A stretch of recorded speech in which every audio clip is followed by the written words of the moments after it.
welcome back to another U.S. immigration law video.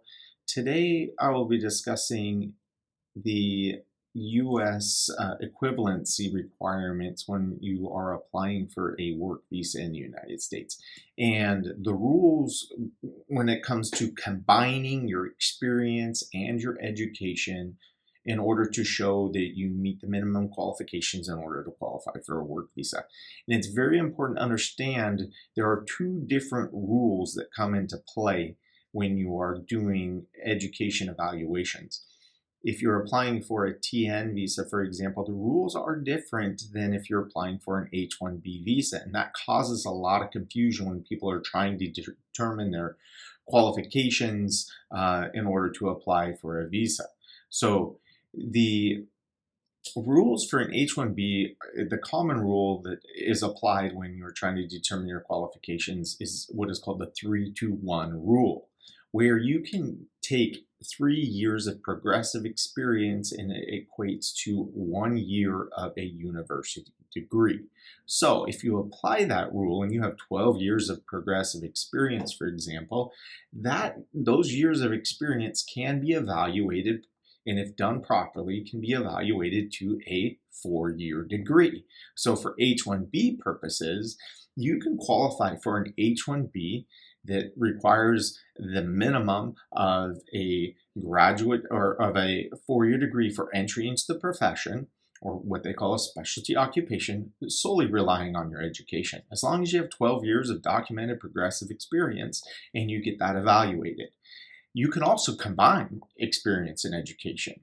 So if for the H-1B you have a 2-year diploma, for example, then you can combine your 2-year diploma with 6 years of progressive experience, and that can also be equivalent of a 4-year degree. That is for an H-1B.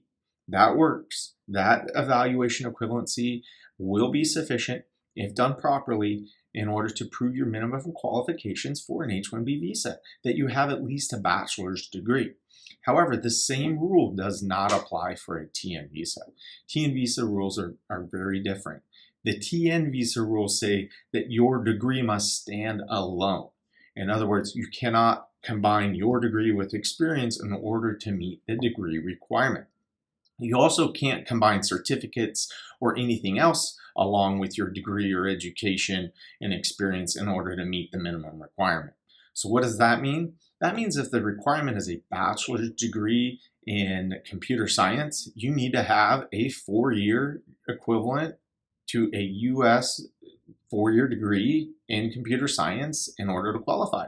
You can't have a 3-year degree combined with 3 years of experience and then say you have a bachelor's degree in computer science. That doesn't work for a TN. There is no combining education, certificates, or degrees to meet that requirement.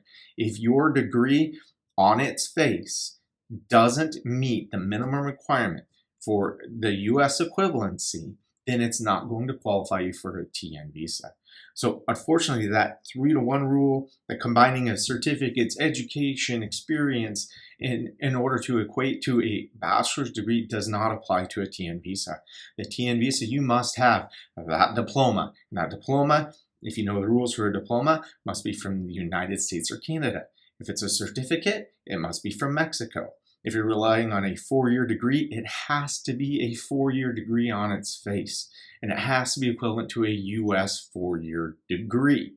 So if you have a 2-year diploma and you're combining experience and certificates, or 3-year diploma and you're combining certificates and experience in order to meet that degree requirement, that does not work for a TN.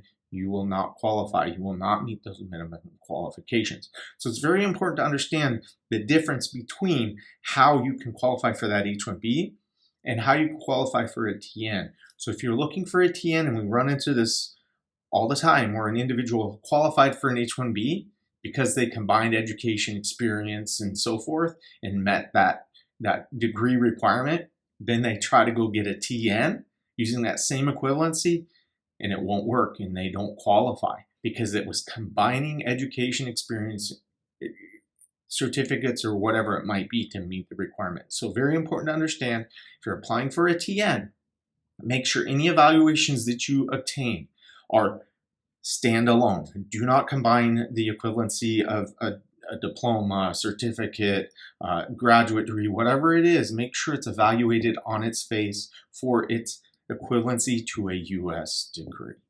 Hopefully that clarifies the equivalency requirements for an H-1B and a TN and how those vary. And be careful when you're combining that experience and education. If you're applying for a visa, make sure the equivalency that you have obtained is right for that visa type.